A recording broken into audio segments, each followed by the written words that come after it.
Hello guys, आज के इस वीडियो में टॉप 80 प्लस जी के क्वेश्चंस कवर करने वाले हैं जो कि आपके आने वाले सभी एग्जाम के लिए वेरी इंपॉर्टेंट है। वीडियो को ध्यान से देखिएगा। इस वीडियो में आपका पहला सवाल है, मुद्रास्फीति मापने का प्रमुख सूचकांक कौन सा है। देखिए, मुद्रास्फीति मापने का जो प्रमुख सूचकांक है इनमें से हो जाएगा CPI। ऑप्शन नंबर बी बिल्कुल सही जवाब है, CPI। देखिए अगला सवाल, पंचायती राज को संवैधानिक दर्जा किस संशोधन से मिला। तो देखिए, पंचायती राज को संवैधानिक दर्जा जो है यह प्राप्त हुआ था 73वां संविधान संशोधन के द्वारा, यानी कि ऑप्शन नंबर सी बिल्कुल सही जवाब है, 73वां संविधान संशोधन के द्वारा। देखिए आपका अगला सवाल है, भारत का मैग्ना कार्टा किसे कहा जाता है। तो मैग्ना कार्टा जो है इनमें से कही जाती है अनुच्छेद 32 को, यानी कि ऑप्शन नंबर सी बिल्कुल सही जवाब है, आर्टिकल 32 को कहते हैं। देखिए क्वेश्चन नंबर 4 है, न्यायिक पुनरावलोकन की अवधारणा कहाँ से ली गई है। ब्रिटेन, आयरलैंड, अमेरिका या फिर फ्रांस से। तो इनमें से ऑप्शन नंबर बी बिल्कुल सही जवाब है, आयरलैंड से लिया गया है पुनरावलोकन की अवधारणा। ऑप्शन नंबर बी बिल्कुल सही जवाब है। देखिए क्वेश्चन नंबर 5 है, नीति आयोग का अध्यक्ष कौन होता है। नीति आयोग के अध्यक्ष जो है इनमें से होते हैं प्रधानमंत्री। ऑप्शन नंबर बी बिल्कुल सही जवाब है, देश के प्रधानमंत्री। देखिए नेक्स्ट क्वेश्चन, योजना आयोग को कब समाप्त कर दिया गया। तो देखिए योजना आयोग को समाप्त किया गया था 2016 में, यानी कि ऑप्शन नंबर ए बिल्कुल सही जवाब है, 2016 में, और इसके जगह पर नीति आयोग की स्थापना की गई थी। देखिए नेक्स्ट क्वेश्चन, राज्यसभा में राष्ट्रपति द्वारा कितने सदस्य नामित होते हैं। तो राज्यसभा में राष्ट्रपति द्वारा जो सदस्य नामित होते हैं इनमें से हो जाएगा टोटल 12। ऑप्शन नंबर बी बिल्कुल सही जवाब है, 12 सदस्य नामित होते हैं। देखिए आपका अगला सवाल है, भारत में आपदा प्रबंधन अधिनियम किस वर्ष बना। दोस्तों आपदा प्रबंधन अधिनियम जो है यह बना था 2005 में। ऑप्शन नंबर सी बिल्कुल सही जवाब है, 2005 में। देखिए अगला सवाल, ट्रांसफर पेमेंट किसमें शामिल नहीं होती। राष्ट्रीय आय, व्यक्तिगत आय, उपलब्ध आय या फिर सरकारी व्यय में। तो देखिए जो ट्रांसफर पेमेंट है यह शामिल नहीं होती है राष्ट्रीय आय में। ऑप्शन नंबर ए बिल्कुल सही जवाब है, राष्ट्रीय आय में। चलिए नेक्स्ट क्वेश्चन, श्वेत क्रांति किससे जुड़ी है। अनाज, दूध, मछली या फिर कपास से। तो श्वेत क्रांति जो है यह जुड़ा हुआ है दूध उत्पादन से। ऑप्शन नंबर बी बिल्कुल सही जवाब है, दूध उत्पादन से श्वेत क्रांति का संबंध है। देखिए आपका अगला सवाल, हरित क्रांति का सर्वाधिक लाभ किस फसल से मिला। तो हरित क्रांति को सर्वाधिक लाभ जो है यह प्राप्त हुआ था गेहूं से। ऑप्शन नंबर बी बिल्कुल सही जवाब है, गेहूं से। देखिए क्वेश्चन नंबर 12 है, नीली क्रांति का संबंध किससे है। तो नीली क्रांति संबंधित है इनमें से मत्स्य उत्पादन से। ऑप्शन नंबर बी बिल्कुल सही जवाब है, मत्स्य उत्पादन से। देखिए क्वेश्चन नंबर 13 है, भारत में पहली जनगणना कब हुई थी। तो पहली बार भारत में जनगणना जो है यह हुआ था 1872 में। ऑप्शन नंबर ए बिल्कुल सही जवाब है, 1872 में। देखिए क्वेश्चन नंबर 14, भारत का नियंत्रक एवं महालेखा परीक्षक किस देश की प्रणाली पर आधारित है। तो नियंत्रक एवं महालेखा परीक्षक जो है यह आधारित है ब्रिटेन के संसद पर। ऑप्शन नंबर सी बिल्कुल सही जवाब है, ब्रिटेन पर। देखिए नेक्स्ट क्वेश्चन, विश्व बैंक का मुख्यालय कहाँ पर स्थित है। लंदन, पेरिस, जिनेवा या फिर वाशिंगटन DC में। तो विश्व बैंक का मुख्यालय जो है यह वाशिंगटन DC में स्थित है। ऑप्शन नंबर डी बिल्कुल सही जवाब है, वाशिंगटन DC में। देखिए आपका अगला सवाल है, OPEC का मुख्यालय कहाँ पर है। तो OPEC का मुख्यालय जो है इनमें से हो जाएगा वियना में। ऑप्शन नंबर बी बिल्कुल सही जवाब है, वियना में। चलिए आपका अगला सवाल, भारत में GDP की गणना कौन करता है। तो देखिए भारत में GDP का गणना जो है इनमें से करते हैं NSO, यानी कि ऑप्शन नंबर सी बिल्कुल सही जवाब है, NSO जो कि भारत में GDP की गणना करते हैं। देखिए क्वेश्चन नंबर 18, संविधान का सबसे लंबा अनुच्छेद कौन सा है। तो देखिए संविधान का सबसे लंबा अनुच्छेद यानी कि आर्टिकल जो है यह हो जाएगा आर्टिकल 19। ऑप्शन नंबर ए बिल्कुल सही जवाब है, अनुच्छेद 19 जो कि सबसे लंबा अनुच्छेद है। देखिए आपका अगला सवाल है, वित्त आयोग का गठन किस अनुच्छेद के अंतर्गत होता है। दोस्तों वित्त आयोग का गठन जो है यह होती है आर्टिकल 280 के अंतर्गत। ऑप्शन नंबर बी बिल्कुल सही जवाब है, अनुच्छेद 280 के अंतर्गत। देखिए क्वेश्चन नंबर 20 है, भारत में मौलिक कर्तव्यों की संख्या कितनी है। तो भारत में मौलिक कर्तव्यों की संख्या जो है टोटल हो जाएगा 11। ऑप्शन नंबर बी बिल्कुल सही जवाब है, 11 मौलिक कर्तव्य हैं संविधान में। देखिए क्वेश्चन नंबर 21 है, राष्ट्रीय आय में सबसे बड़ा योगदान किस क्षेत्र का होता है। तो राष्ट्रीय आय में सबसे बड़ा योगदान जो है इनमें से होती है सेवा क्षेत्र का, यानी कि ऑप्शन नंबर सी बिल्कुल सही जवाब है, सेवा क्षेत्र का। देखिए क्वेश्चन नंबर 22 है, संसद के संयुक्त सत्र की अध्यक्षता कौन करता है? राष्ट्रपति, उपराष्ट्रपति, लोकसभा अध्यक्ष या फिर राज्यसभा उपसभापति? तो इनमें से ऑप्शन नंबर सी बिल्कुल सही जवाब है, लोकसभा अध्यक्ष जो कि संसद के संयुक्त सत्र की अध्यक्षता करते हैं। ऑप्शन नंबर सी बिल्कुल सही जवाब है। देखिए आपका अगला सवाल है, भारत में बजट किस अनुच्छेद के अंतर्गत प्रस्तुत किया जाता है? तो भारत में बजट जो है यह प्रस्तुत की जाती है आर्टिकल 112 के अंतर्गत, यानी कि ऑप्शन नंबर बी बिल्कुल सही जवाब है, अनुच्छेद 112 के अंतर्गत। देखिए क्वेश्चन नंबर 24 है, लोकसभा का अधिकतम सदस्य संख्या कितनी है? तो लोकसभा का अधिकतम सदस्य संख्या जो है इनमें से हो जाएगा 550। ऑप्शन नंबर सी बिल्कुल सही जवाब है, अधिकतम में 550 और वर्तमान समय में 443 है। देखिए नेक्स्ट क्वेश्चन, राज्यसभा का स्थायी सदन होने का कारण क्या है? तो राज्यसभा का स्थायी सदन होने का कारण जो है इनमें से है कभी भंग नहीं होती। ऑप्शन नंबर बी बिल्कुल सही जवाब है, कभी भंग नहीं होती, यह मुख्य कारण है। देखिए नेक्स्ट क्वेश्चन, भारत में पहला आम चुनाव कब हुआ था? तो देखिए पहली आम चुनाव जो है यह हुआ था 1951 से लेकर 52 के बीच में, यानी कि ऑप्शन नंबर सी बिल्कुल सही जवाब है, 1951 से 52 के बीच में। देखिए क्वेश्चन नंबर 27 है, भारत का पहला वित्त आयोग किस वर्ष में बना? तो पहली वित्त आयोग जो है यह बना था 1951 में। राइट आंसर ऑप्शन सी रहेगा, 1951 में। देखिए क्वेश्चन नंबर 28 है, नीति आयोग का गठन कब हुआ था? तो नीति आयोग का गठन जो है 2015 में किया गया था। ऑप्शन नंबर सी बिल्कुल सही जवाब है, 2015 में। चलिए अगला सवाल, जीरो आवर किस सदन से संबंधित है? जीरो आवर जो है यह संबंधित है ऑप्शन नंबर सी दोनों से, जैसे कि राज्यसभा और लोकसभा से संबंधित है जीरो आवर। तो राइट आंसर जो है ऑप्शन नंबर सी रहेगा। देखिए नेक्स्ट क्वेश्चन नंबर 30, भारत में सबसे अधिक वर्षा वाला स्थान कौन सा है? चेरापूंजी, मासिनराम, दार्जिलिंग या फिर कोहिमा? तो सबसे अधिक वर्षा वाला स्थान जो है इनमें से हो जाएगा मासिनराम। ऑप्शन नंबर बी बिल्कुल सही जवाब है, मासिनराम जो कि सबसे अधिक वर्षा वाला स्थान है। देखिए क्वेश्चन नंबर 31 है, आरबीआई का राष्ट्रीयकरण कब हुआ था?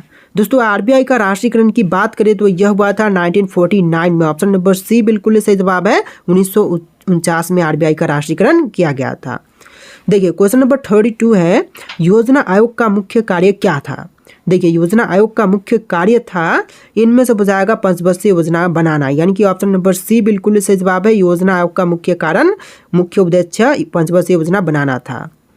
देखिए क्वेश्चन नंबर 33 है, भारत का सबसे बड़ा खनिज तेल क्षेत्र कौन सा है? अंकलेश्वर, मुंबई हाट, नेतरहाट या फिर डिगबोई? तो इनमें से ऑप्शन नंबर बी बिल्कुल सही जवाब है, मुंबई हाई जो कि भारत का सबसे बड़ा खनिज तेल क्षेत्र है। देखिए क्वेश्चन नंबर 34 है, संविधान का संरक्षक किसे कहा जाता है?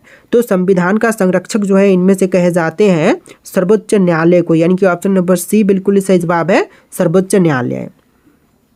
देखिए क्वेश्चन नंबर 35 है, विश्व व्यापार संगठन की स्थापना कब हुई थी?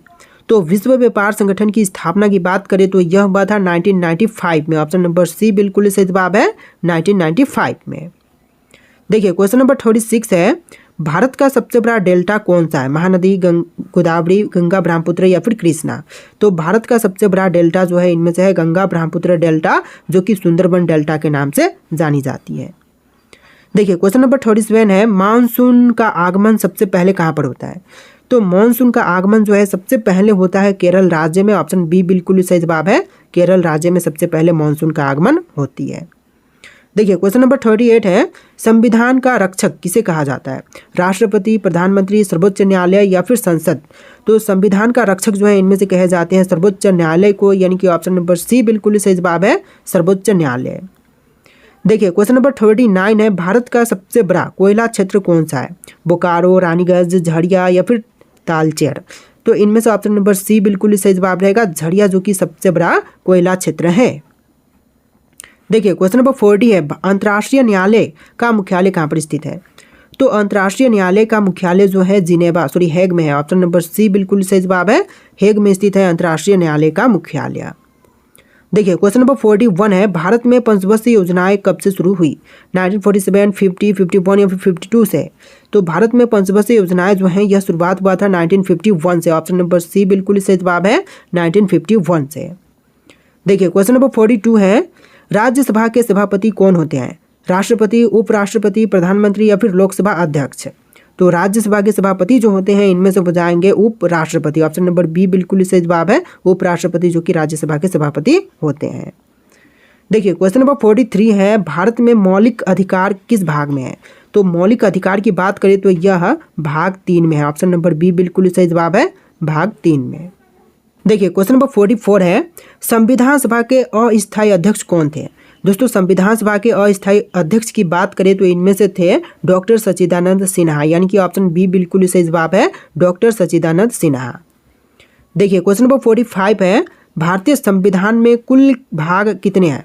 तो कुल पार्ट्स की बात करें तो टोटल 24 पार्ट्स हैं। ऑप्शन नंबर सी बिल्कुल सही जवाब है, 24 पार्ट्स। देखिए क्वेश्चन नंबर 46 है, संविधान की 8वीं अनुसूची किससे संबंधित है? दोस्तों संविधान की 8वीं अनुसूची की बात करें तो यह संबंधित है भाषाएं से, यानी कि ऑप्शन नंबर बी बिल्कुल सही जवाब है, संविधान का 8वीं अनुसूची भाषाओं से संबंधित है। देखिए क्वेश्चन नंबर 47 है, किस अनुच्छेद को संविधान की आत्मा कहा जाता है? देखिए आर्टिकल जिसको कि संविधान की आत्मा कहते हैं तो इनमें से हो जाएगा आर्टिकल 32 को, यानी कि ऑप्शन नंबर सी बिल्कुल सही जवाब है, आर्टिकल 32 जो कि संविधान की आत्मा कहलाती है। देखिए क्वेश्चन नंबर 48 है, भारत में प्रथम महिला मुख्यमंत्री कौन थी? तो पहली महिला मुख्यमंत्री इनमें से हो जाएंगी सुचेता कृपलानी, यानी कि ऑप्शन बी बिल्कुल सही जवाब है, सुचेता कृपलानी।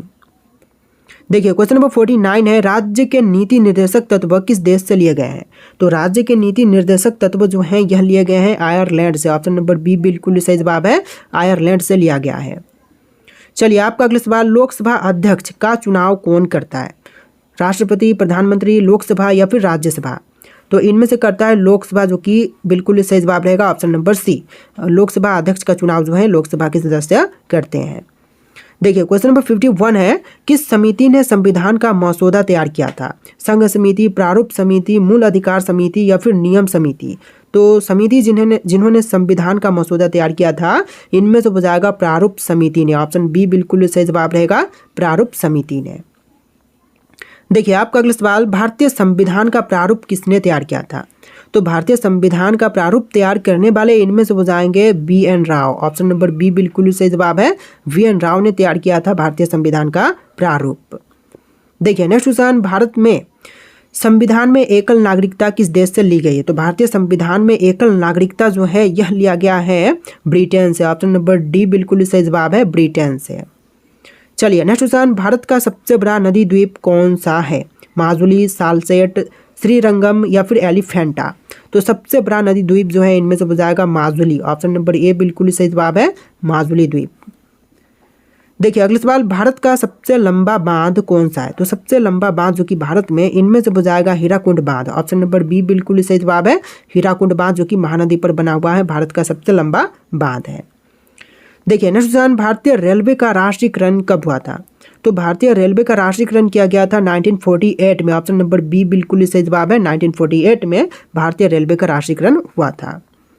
देखिए आपका अगला सवाल है, वस्तु एवं सेवा कर परिषद का अध्यक्ष कौन होता है? तो वस्तु एवं सेवा कर परिषद के अध्यक्ष जो है इनमें से होते हैं वित्त मंत्री। ऑप्शन नंबर बी बिल्कुल सही जवाब है, वित्त मंत्री। देखिए अगला सवाल, भारत का सबसे बड़ा कॉफी उत्पादक राज्य कौन सा है? केरल, तमिलनाडु, कर्नाटक या फिर आंध्र प्रदेश? देखिए सबसे बड़ा कॉफी उत्पादक राज्य इनमें से हो जाएगा कर्नाटक। ऑप्शन नंबर सी बिल्कुल सही जवाब है, कर्नाटक। चलिए अगला सवाल, भारत में न्यूनतम आयु कितनी है राष्ट्रपति बनने के लिए? तो राष्ट्रपति बनने के लिए सबसे कम आयु सीमा जो है 35 वर्ष है। ऑप्शन नंबर सी बिल्कुल सही जवाब है, 35 वर्ष। देखिए क्वेश्चन नंबर 60 है, भारतीय राष्ट्रीय आपातकाल किस अनुच्छेद के अंतर्गत लगाया जाता है? तो देखिए आपातकाल जो है यह लगाई जाती है आर्टिकल 352 के अंतर्गत, यानी कि ऑप्शन नंबर ए बिल्कुल सही जवाब है, आर्टिकल 352 के अंतर्गत। देखिए अगला सवाल, भारत में वित्तीय आपातकाल का प्रावधान किस अनुच्छेद में है? तो वित्तीय आपातकाल का प्रावधान की बात करें तो यह है आर्टिकल 360 में। ऑप्शन नंबर सी बिल्कुल सही जवाब है, अनुच्छेद 360 में। देखिए नेक्स्ट क्वेश्चन, विश्व का सबसे बड़ा डेल्टा कौन सा है? तो विश्व का सबसे बड़ा डेल्टा है सुंदरबन डेल्टा, जो कि गंगा और ब्रह्मपुत्र नदियां मिलकर के बनाती हैं। तो right answer option number C रहेगा, सुंदरबन डेल्टा।